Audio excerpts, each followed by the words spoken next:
Phillip has been elected the next mayor of the city of Isle of Palms. I speak exclusively with the mayor-elect for this edition of Quintin's Close-Ups. And if you haven't already, subscribe to my YouTube channel and like Quintin's Close-Ups on Facebook.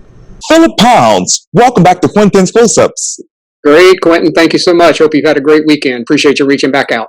You're very welcome. I reached back out because obviously you are going to be the next mayor of the Isle of Palms, so congratulations to you. Thank you. And I know that shortly after you found out that you actually won, because there was some, in between with all of that, you said this: IOP residents, wow, what an election. Close until the very end, and then some. Now that the final results are in, I'd like to take a minute to share a few thoughts. Where are you emotionally, Phillip? Yeah, it was an up and down week, Quintin, for sure. Thank goodness after the election on Tuesday, and then the provisional ballots were done on Thursday, so not a whole lot of time in between the two pieces. But thank goodness. Ryan and I have a really good relationship, and we were back and forth all during those 48 hours or so, and debating about taking up yard signs or going to the commissioners' meeting to see how the ballots went. So it was peaks and valleys for sure for about 48 hours, but it's nice to have some closure to it for good. You also said this too. First and foremost, I would like to extend a huge thank you to everyone who showed up at the polls on Tuesday to vote. Isle of Palms had one of the highest voted attendance in the area, and I'm humbled beyond words at the turnout. Let me ask you, where did you, win as far as precincts? So we have 3 precincts on the island. What we call the south end of the island, kind of 21st Avenue towards Breach Inlet.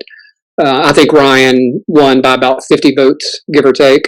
The middle part of the island is the other precinct, which Ryan won by, going off the top of my head, Quintin, maybe 100 votes. And then the third precinct is kind of 41st to Dewey's Inlet, which I won by a decent margin, enough to put me over the top, obviously. So it was close. I mean, pretty close in all precincts. And again, we only have 3, so it's easy to kind of track and see where you did well or did not.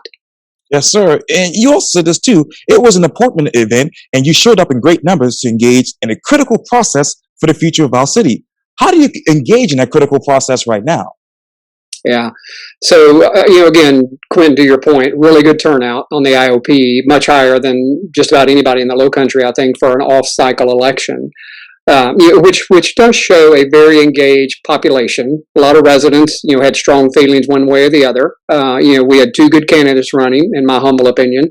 So it was a good, clean fought race, and I think people were engaged behind their candidate. And I'm hoping, through the reach out that you're quoting that I had on Thursday, Ryan's done a reach out. We did a couple of joint interviews on Thursday as well. I'm hopeful that we can, whoever did or didn't vote for me, can come together and get focused on issues that are important to our island. And you also said this, speaking of Ryan, you said this to Ryan: we knew it would be close, but this close. Thank you for remaining a gentleman throughout the campaign. People's true colors often emerge when things get tense or tough. How tense and tough did this campaign get for you and Ryan and the other candidate? Yeah. Again, Ryan and I had a conversation early on, Quintin, that said, we've got a good friendship and we were not going to let the campaign or the results of the election come between us from a friend standpoint. And that has not happened at all. So that's been very refreshing to see and feel and be a part of.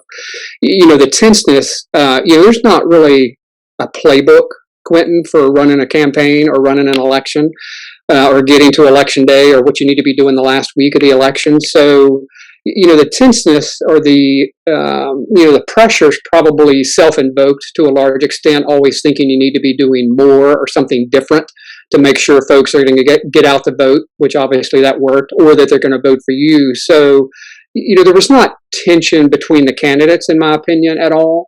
But it was really just, kind of knowing it was going to be close, Quintin, and knowing that every vote truly did count, not to the level that it did in this election. Do you ever know that? But again, I think the tenseness and the pressure was very self-induced, and wanting to make sure you showed your best and you stayed above the fray and you kept it clean, which we did. So that I'm very proud of. And you also said this too: as promised, I will maintain a resident-first focus and address the issues that are important to you all. As an elected official, it's not about my agenda, but rather it's about me continuing to listen to the residents and ensure that I know what's critical to you. What's critical to the residents right now?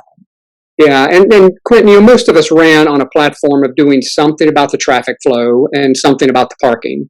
We had some differing opinions on that between the three candidates, but I think we all agree, from a resident safety standpoint and quality of life standpoint, that we need to improve the traffic flow. Again, I told you a couple of weeks ago, feel like we have plenty of parking, but where we need to do some work is on getting people on and off the island quicker during the peak season, and really just for the first couple hours in the day and the last couple hours in the afternoon. I think there's some work we need to do there, and I think that's what's top of mind for most people on our island. What is your 5-point plan to get people on and off the island quickly during those peak times? Yeah. Some of it, Quintin, it feels like low-hanging fruit to me, and I know some of it's been tried before, and here's one very simple thing. When you come across our connector and you're going to park in the county park, you pay on your way in. Well, that backs up traffic pretty mightily up onto the connector. So we need to have a conversation with the county to pay on the way out, or put a kiosk within the park so that you pay, not in or out, just when you're getting ready to leave. So that one's pretty easy. I think if we could work with the Department of Transportation and get that middle lane restored on the connector and make reversible lanes coming and going, I think that would go a long way to help alleviate some of the backups that people have on Palm Boulevard. The other piece, I think, if we could work with Mount Pleasant and or the county to station someone at Rifle Range and 17 to kind of override those lights, if you will, and keep the traffic flowing. I think those are some very quick hit, I won't say easy because I know it's a manpower issue, but pretty easy things that we could do to help keep the traffic flow going, Quintin. Yes, sir. And what are the effects of the unbridled growth across the Tri-County? Well, we just kind of have to live with that. The good and the bad of growth is, the way this area has grown. I don't know that anybody foresaw that. I grew up in Texas where growth has been an issue for quite some time, and they seem to have done a pretty good job on infrastructure, primarily highways and loops and light rail and getting things done here, just like, and I spent a lot of time in Louisiana too. Every time you build a road, you're building a bridge, and it's expensive. So it makes it much more of a challenge to step out on a leap of faith. If I'm running the DOT or if I'm running some type of city planning, it's really hard to know what's happened here in the last 10 years, and it's hard to keep up with your infrastructure when you have to build bridges everywhere you're going. So we just have to focus on what we can control, Quintin, and I think if we can control the traffic flow, maintain the level of parking we have, which is pretty significant, we'll do what we can to make sure folks have a good time when they come to the beach. Let me ask you this, Phillip. What do you want to show that the SDOT, that is, allows you all to actually have what you call maintaining a safe community road? Yeah, Quintin, we have, the connector is one piece of this puzzle for sure. And again, I'd love to have some conversations to see if there is an appetite for, restriping that and allowing for reversible lanes. The other thing, to your earlier question about what's important to residents of IOP, keeping parking off of our residential streets is a big thing. And, our residential streets are very narrow. They have a lot of kids playing there. There's events happening and, street festivals at periodic times, and it's just not conducive for parking, quite honestly. And there is no way you could get public safety personnel up and down those residential streets if we had the need to during peak season. So if we can keep our parking to Front Beach and on Palm Boulevard, that would be a win to me for everybody. For our visitors, it's close to the beach access paths. For our residents, it keeps it focused, where there is room to get by. Again, we just need to focus on the flow in and out. And speaking of which, what are the numbers of calls as far as you all dealing with, police and fire and sanitation? And what are those corresponding costs to the residents? Yeah. So our calls for our public safety folks certainly spike during season. So, from May till early September. When you look, I'm on the public safety committee, so when you look at those reports month over month, very significant spike during those peak seasons. So there, we are staffing our public safety personnel not for our 4,500 residents, but for our 20,000 visitors, quite honestly, that come over. So it's a pretty significant cost to the city, to maintain the public works, the public safety, and the infrastructure for a number that is significantly bigger than what our full-time residents are. And that's a cost we're willing to bear. I mean, we certainly have rental and accommodation tax money to help offset some of that, but it is certainly an expense that the city bears exclusively. And let me ask you just a basic question. What are the numbers of cars that come over the connector into the Alva Palms daily? Yeah. So during peak season, we may have anywhere about 20,000 additional not cars, Quintin, just to be clear, but 20,000 additional folks on this island in a peak season holiday and or weekend during summer. I've seen some numbers. I haven't completely verified them myself, but I've seen numbers that says the crossings on the connector in a given year are about 8 million. Where I stay focused is, we have 4,500 residents, rough numbers. And again, on busy peak weekends, we have about an additional 20,000 folks on this island, assuming the weather's good. So that's really what we staff for. That's what we plan for. And that's a significant difference than when you're trying to run a city of 4,500 people, compared to 20,000 folks that are visiting on particular weekends. Yes, sir. And how can you show what the South Carolina Beachfront Act requires to provide for beach access, and under the current conditions, meaning 5 cars per every 1/8 mile, and how are you providing that as far as like 700 more for which is more than required, I should say. Yep. So to our earlier conversations we've had, so we provide about 1,700 parking spots. If you did the math on the fractions you just put out there, we would only need to offer something less than just under 300 spots, but we offer 1,700. We would only need to offer about 6 or 7 beach access paths, where we offer 56. So we don't have any intent or desire to reduce any of those numbers, Quintin. Again, where our focus needs to be is on protecting those residential streets and ensuring we can make traffic flow better. So, our beach management plan is up for review in 2022.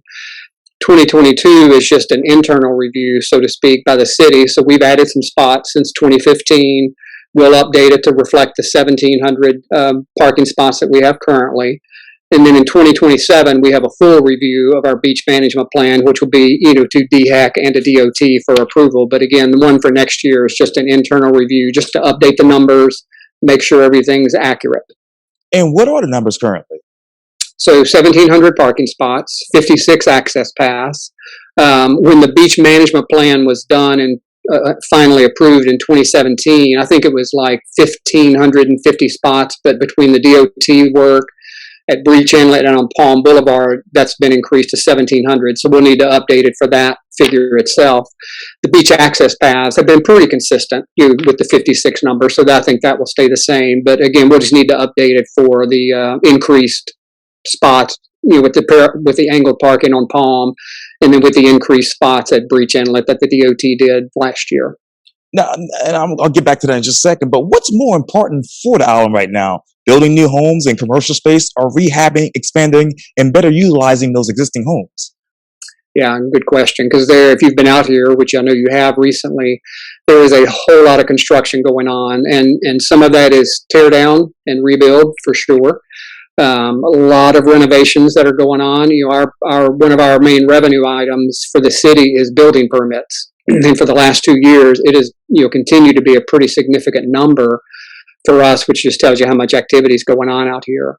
Quintin, there's also work going on where I'm guessing your question is headed, is, we have limits on the size of house you can build, how many people can occupy a house, how many cars can be at a house, how much of your lot you can take up by a building. So, I think prior planning commissions and prior city councils have trended in the right direction on reducing those size of houses. I think we have some work to do on enforcement on day-to-day rentals, as far as how many people can be in a house or how many cars are at a house. But, I feel like our commercial district's in good shape. Most of that's at the front beach or very close to it. A couple of outlying restaurants here and there, and of course the Wild Dunes facility. But I feel like, I don't feel like we need an expansion of our business district. I feel like we need enforcement, with the rules we have in place for our residential district that we just talked about. Right. So I feel like we have, a good path, Quentin, and I feel like we have good rules in place to keep, the mini hotels, as some people like to call them, off of our island. But we just need to enforce the rules that we have on our books better. Okay. How would you create a business preservation alliance? A business president. Say more about that. What do you Yes, for sir. our island businesses? Yes, sir. Oh, yes, sir. Yeah. So last year there was a movement afoot to kind of create. To your point, we're too small for a chamber of commerce on the island, but there was a movement afoot to kind of bring the businesses together, let them have maybe a better, more unified voice to City Hall, and that is certainly very high on my priority list in 2022 to make sure we listen more and better to our business community. We just had this big event that we talked about before we went live here, the Lavello bike race here. That was pretty disruptive. Let's set aside weather. It was planned to be pretty disruptive to, the streets and the flow and our business community. We had some pretty good communication out to those folks for that. Could we do better? Absolutely. So I think there's a way, Quentin, that we can, make sure our businesses have a good voice into City Hall. And I'm very high on my list is to create some type of forum. Again, we're too small for a chamber of commerce, but just some type of business community alliance, to your question, Quentin, just to make sure we're staying very close in touch with our community here. And most of the businesses here are entertainment, food type institutions. There are certainly some other real estate management companies. But it's a small enough group that we should be able to have a very open, honest, cordial relationship and a lot of connectivity. So that is definitely on my platform to work on next year. What is the relationship between the businesses and the city of Isle of Palms? Yeah, I mean, I think it's pretty good, Quentin. We try to stay out of their way as much as possible and let them do their thing. We did some things during COVID, like allowing outdoor seating, allowing outdoor music. That is kind of a gray area on the way our ordinances are written, which is all great, and things we need to continue to make sure they're successful. We had just last month at City Council, we have a very strong plastics and styrofoam ban out here for environmental reasons. Well, due to COVID and supply chain issues, our businesses are having trouble getting, environmentally friendly to-go containers. Well, we're going to relax those rules for a while until things settle, if you will, from a supply chain standpoint. So, broadly to your question, I feel like the relationship's pretty good. Again, it's one of those, could it be better? Absolutely. And we intend to work on that. Now, when it comes to that outside music ordinance, that is, what do you want to tweak as far as that? Yeah. I think Windjammer and others do a great job with their live music venue. Again, our current ordinance, the way it's written on the book, we allowed that during COVID, and we need to tweak that a little bit, to allow for certain time periods and allow music to happen. Our new restaurant that will open at the marina, they'll have the same issue because they'll have some outside space and are close to a residential area. So we just need to make sure all stakeholders and parties are represented appropriately, and that we can come to a common middle ground to allow for, live amplified music at certain times of the day and evening. But respectful of our residents and respectful of our businesses to let them be able to put on a good show. Where on the island do you identify and also develop those unique characteristics when it comes to residential, commercial, and mixed use? That's a three-legged stool for sure, Quentin, to make sure all that plays. We don't have much mixed use on the island. It's either commercial or residential for the most part. Wild Dunes is probably the closest to a mixed-use development that you would have on our island. So again, it's pretty manageable, to your question, as far as the types of businesses, the numbers of businesses that are on the island. Wild Dunes is kind of a entity into itself, but again, I just think there are things we can do to make better relationships with us all. I don't know if I answered your question, Quentin, but yes, sir. I think you did. And can you identify any housing trends on the island, such as increasing absentee landlords, mortgage foreclosures, decreasing home values, or increasing home housing prices? That is. Yeah. Housing prices are definitely up. Some of that's, due to inventory of what's been going on during COVID and people moving into this area. So, we had an appraisal year last year, so our appraised value of property is definitely higher than previous years. And when you look at selling prices, they are definitely on the way up. Some of the other trends that are happening when we going into this campaign, when you looked back about 5 years, Quintin, we're up about 450 new registered voters on the island. And a lot of that's COVID for sure. People that could work or school or kind of do it from anywhere. Why wouldn't you do it from, the low country? So we've definitely had an increase of full-time residents on the island, and definitely an increase when you drive around, bike a lot, I walk a lot. When you go by school bus stops, there used to be onesies, twosies, kids waiting to get on the bus. There's pretty good grouping now, which is great. So there's obviously young families coming onto the island with kids. So it's been a pretty good growth of full-time residents, we've maintained a pretty good balance of short-term rentals, against full-time residents. Well, let me ask you this: how many short-term rentals are there on the island currently? Yeah, there's probably about 1,400 units. A lot of those, Quintin, are condos within the Wild Dunes complex for sure. So, houses are probably somewhere in the 800 range of rental properties on the island. That number has stayed fairly consistent over the last few years. Actually, if you talk to our property management folks, there's definitely been a reduction of inventory of rental market properties, which is good and bad. They're able to charge more per unit, but they don't have near the inventory that they would like to have, which is to the earlier question. We've definitely seen an increase in full-time residents on the island. And this might be a complicated question here, Phillip, but how many homes on the island obviously have been built at a fairly consistent rate? I don't have that number off the top of my head, Quintin, but again, when you drive around our island and see the dumpsters and the porta potties that are around, it is quite, for the last 3 years, it has really been very significant activity on the island. And again, from our business license and building permit income to the city, it's been pretty significant. And going back to those short-term rentals, how many of those are rented, resident occupied homes? Of our short-term rentals? Yes, sir. I mean, you're either renting or not. So, we don't have Airbnb and duplex type situations, again, other than the Wild Dunes complex. So if it's not one of those 800 rental properties, it's either a second home or a full-time resident. Yes, sir. And let me get back to those businesses. How do you hope to help those local businesses boost their competitiveness among other businesses that want to come onto the island? Yeah. And good question, because again, our businesses are primarily property management firms or restaurants. So, they have a product to put out and they have to remain for themselves competitive for sure.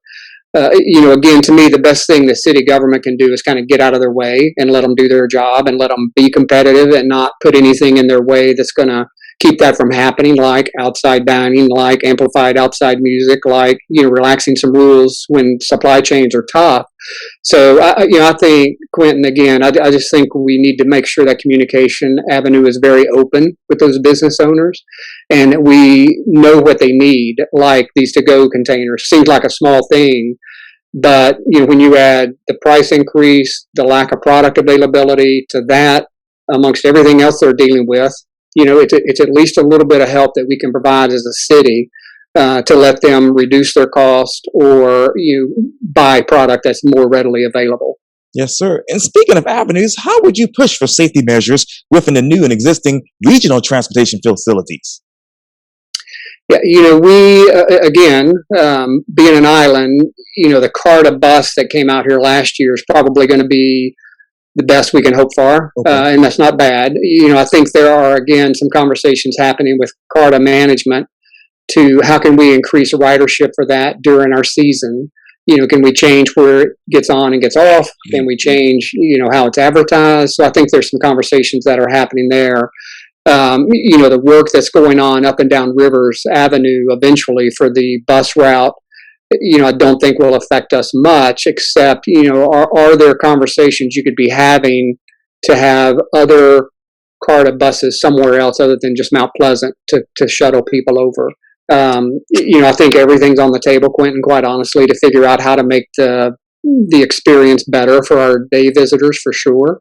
And again, some of those conversations I've already started with CARTA for next summer. Wow.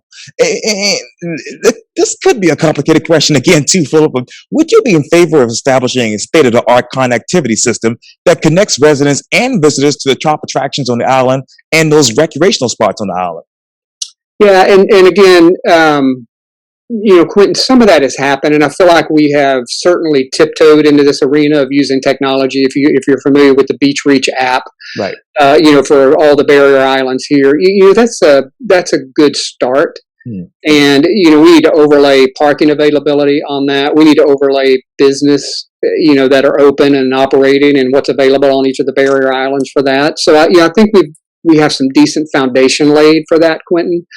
But to your point, given the technology that's available, I think we can certainly take it to another level with some of the issues you just talked about.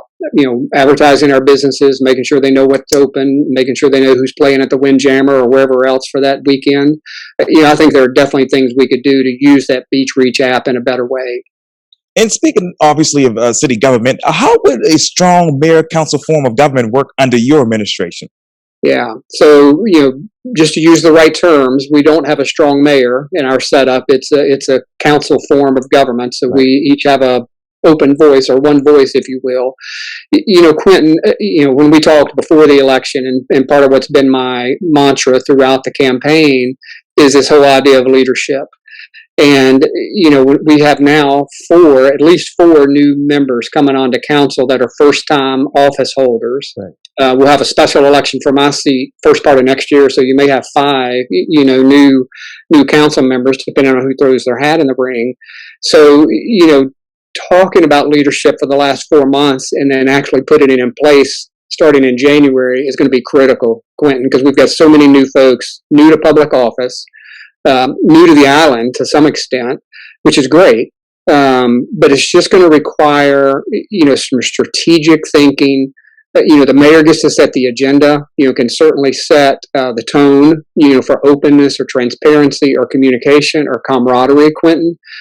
So to me, that's where that leadership comes in. It's not a strong mayor form of government, but the mayor certainly has the ability to lead and to provide direction. And to provide, a collegial atmosphere where we can get things done and not be fighting amongst ourselves. I know this is hypothetical, but would you like to have a strong form of government as mayor? Yeah, Quintin, I need to get in day one and just see what I have at this point.